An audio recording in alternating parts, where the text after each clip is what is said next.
आज भगवान ने मिट्टी खा ली, जैसे मिट्टी खाई तैसे बलदाऊ आग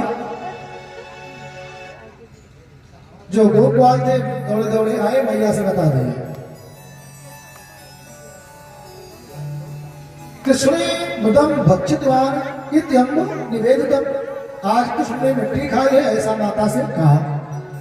अब माता यशोदा ने भगवान का कान पकड़ा और जैसे घुमाया, भगवान चिल्लाए मैया कान छोड़ दो। बोली नहीं छोड़ेगी, मिट्टी क्यों खाई? माखन मिश्री दूध दही तुम्हारे यहाँ कम है, मिट्टी खाते हो? जानते नहीं हो मिट्टी खाना निषेध है। भगवान ने कहा मैया मैंने मिट्टी नहीं खाई है।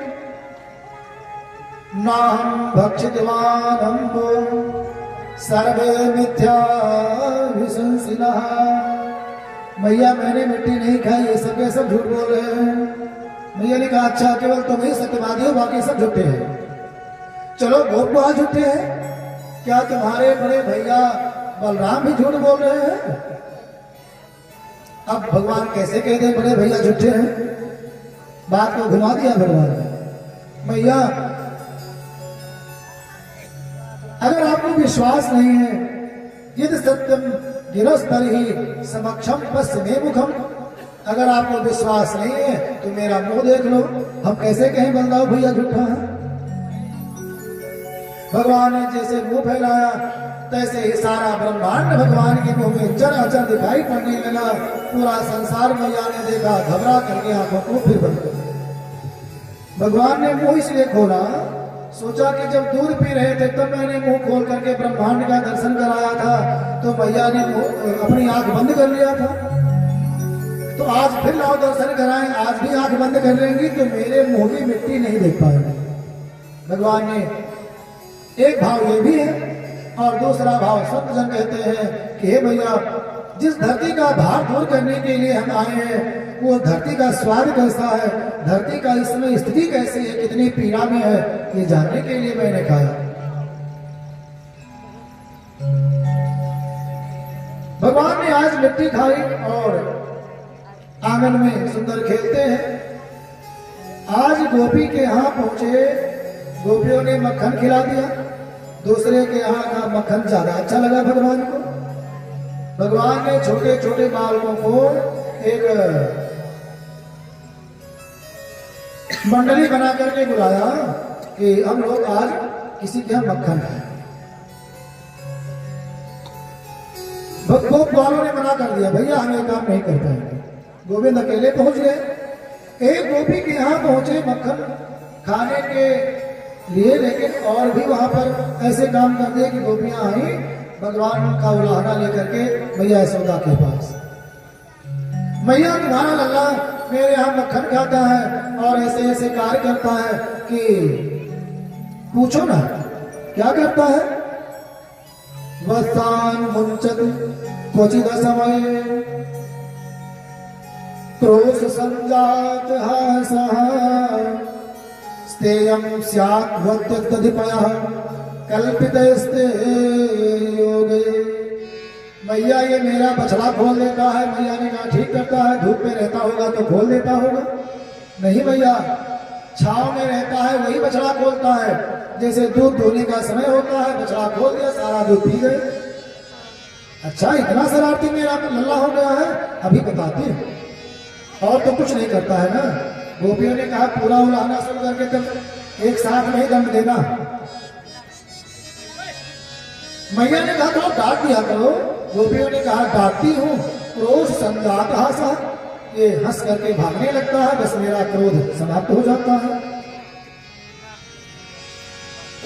मरकान भोक्षित, ये दही अकेले खा तो चल जाए, ये बानरों को खिलाता है।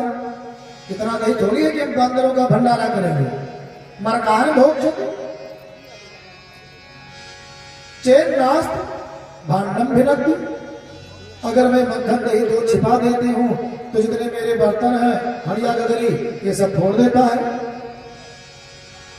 हे भैया द्रव्यालाभे सगृह कुपितो, अगर इसको दही माखन मटकी कुछ नहीं मिला तो मेरे घर की जो सामग्रियां हैं उसको पूरा छीछा लेकर कर देता है। दाल को चावल में मिलाता, आटा को अनाज में मिला देता है, दूध में पानी, चीनी में नमक, उल्टा सीधा करके जब मैं जल भरने पनघट जाती हूँ या दूध दही बेचने जाती हूँ तो ऐसे पहुंच जाता है और सारा उल्टा सीधा करके रख देता है, मेरी पूरी रसोई बिगाड़ देता है। मैया ने कहा ऐसा करता है, ठीक है मैं उसको समझा दूंगी। गोपियां तो भगवान का दर्शन करने केवल आती हैं और भगवान का उलाहना कहने में भगवान गोपियों को आनंद आता है। भगवान ने कहा भैया ये सब के सब झूठ बोलती हैं, ये सब चाहती हैं कि इनके घर पर ही बैठे रहे और जब इनका मक्खन नहीं खाते हैं तो ये अपना मक्खन मेरे मुंह में लगा देती हैं, हाथ में लगा देती हैं और कहती हैं कि मेरा मक्खन खाया, मेरा दूध नहीं खाया है। हे भैया ये सब गोपियां झूठी हैं, ये केवल मुझको दंड दिलाना चाहती हैं, इसलिए इनके बहकावे में मत आना। मैया बोली मैं नहीं मक्खन खाया, मैया मैंने मक्खन नहीं खाया।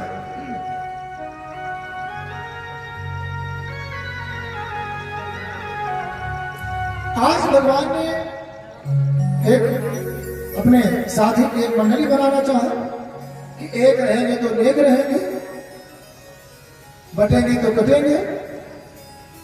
तो उन्होंने कहा कि सब लोग एक होकर के हम लोग काम करेंगे, एकता के साथ रह करके। तो एक हम मंडली बनाएंगे, मंडली का नाम क्या रहेगा? चोर विद्या प्रचार मंडली। हम लोग चोरी करना प्रारंभ करेंगे। गोप वालों ने कहा कहां से प्रारंभ करना है? भगवान ने कहा पहले घर से प्रारंभ करो। गोप ग्वाल अपने अपने घर पर चोरी किए, सब कूट दिए गए। भगवान ने अपने घर पर मक्खन की चोरी किया और खा करके हाथ में लगाया, मुंह में लगाया और जैसे आंगन में आए देखा मैया नहीं है। आंगन में आए, खंभे की ओर दृष्टि गई तो देखा एक खंभा जिसमें शीशा लगा है।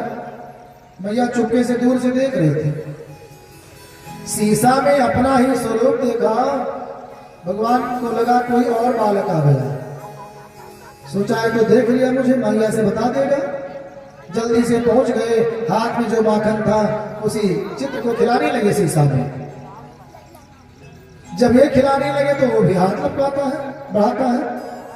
अब भगवान उस स्तंभ में उसको अपने हाथों में ही पकड़ लिए, भैया देखो बताना मत, मैं तुमको भी रोज मक्खन खिलाता रहूंगा। मैया दूर से देख रही थी, दौड़ी दौड़ी आई, कान को पकड़ लिया, क्यों रे तूने मक्खन की चोरी की है? मांगता तो क्या नहीं मिलता? मैया ने कहा नहीं भैया, मैं तो उस कक्ष में गया, वहां देखा सुंदर सुंदर मक्खन रखा है, खोल करके देखा तो उसमें चींटी पड़ी हुई थी। मैं चींटी निकाल रहा था और चींटी निकालने के चक्कर में हाथ में लग गया। मैया ने कहा तो ये मुंह में कैसे लगा? अच्छा मुंह में भी लग गया। ये तो चींटियां जब मेरे हाथ पर चढ़ करके मुंह पर पहुंची तो उन चींटियों को उनके पास से भगाने के चक्कर में मुंह में भी लग गया। मैया हंसने लगी और छोड़ दिया। गोप जब ग्वाल लोग छोटे छोटे थे, दौड़े दौड़े आए, आज सब टूटे गए थे, चोरी किया था भगवान के कहने से। बोले कन्हैया तुमने तो मुझे सिखा दिया, आज मेरी पीठ नरम हो गई। भगवान ने कहा हमको तो नहीं मार पड़ी, मैंने ऐसे ऐसे किया। सब ग्वाल बाल समझ गए, बोले कि मेरी मंडली का सरदार तुम ही रहोगे क्योंकि तुम्हें बचना आता है। आज गोपियों ने सोचा कि इसको आज पकड़ना है और सारी गोपियां एकत्र हो गई, माखन मिश्री दूध दही सब रख दिया। आज इनकी जैसे मंडली पहुंची, गोपियों ने चारों ओर से धावा बोल दिया और सब गोपवाल पकड़ लिए। सब गोपवालों को दो चार पड़ गया। कन्हैया तो भाई कोई मारता नहीं, केवल प्रेम करता है। लेकिन हाथ पकड़ा, एक गोपी ने लंबा सा घूंघट लगाए, बोली चलो हाथ फिर रंगे हाथ पकड़े, माता के पास ले चलते हैं। आज बताऊंगी मैया उलाहना नहीं मानती है। लेकर के चली। भगवान ने कहा मैया मेरा ये हाथ छोड़ दो, दूसरा देवी मेरा ये हाथ छोड़ दो, दूसरा हाथ पकड़ लो, दर्द हो रहा है।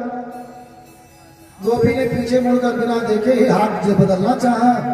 भगवान ने अपना हाथ छुड़ाया, भाग करके पहुंच गए अपने भवन में। उसी के लड़के का हाथ पकड़ा दिया भगवान ने। सब लड़के मिलकर अपने ही घर में चोरी करते थे। ये कोई चोरी नहीं है, ये केवल आनंद है। खाने पीने की वस्तु की चोरी करना कोई विशेष चोरी नहीं मानी जाती है। और अगर इसके यहाँ चोरी करना हो, उसकी इच्छा से चोरी की जाए तो कोई चोरी थोड़ी है। देवी आई, मैया देखो आज मैं तुम्हारे लल्ला को पकड़ करके लाई हूं, आज तो देखो मैंने इसको चोरी करते हुए पकड़ा है। भगवान भवन में घुस गए थे दूसरे दरवाजे से, पीछे से चुपके से आए और सब हाल देख रहे हैं। मैया देखो, मैया ने कहा दिखाओ उसको पकड़ लाए हो। जिसे खींच करके आगे किया उसका लड़का ही है। मैया ने कहा पगली जरा घूंघट तो खोलो, देखो किसको पकड़ लाए हो। जैसे उसने घूंघट खोला, देखा है तो मेरा ही बालक है। मारे लग जाके उसकी दृष्टि नीची हो गई। मैया ने कहा तुम लोग ऐसे ही रोज करती हो, मेरा लला चोर नहीं है। भगवान पीछे आए, मैया के आंचल को पकड़ करके खड़े हैं। मैया देखा ये लोग रोज ऐसे ही मुझे चोरी लगाती हैं, मैं चोरी नहीं करता। भगवान ऐसे बड़े सुंदर सुंदर आनंद माता को प्रदान कर रहे हैं। माता यशोदा के ललनवा भले अंगनवा खेल श्याम, भले अंगनवा खेल श्याम, भले अंगनवा खेल श्याम। माता यशोदा के ललनवा भले अंगनवा खेल श्याम, माता यशोदा के ललनवा भले अंगनवा खेल श्याम। माता यशोदा के ललनवा भले अंगनवा खेल श्याम, भले अंगनवा खेल श्याम, भले अंगनवा खेल श्याम, अंगनवा खेल श्याम, अंगनवा खेल श्याम। माता यशोदा के ललनवा भले अंगनवा खेल श्याम। माता यशोदा के ललनवा भले अंगनवा खेल श्याम।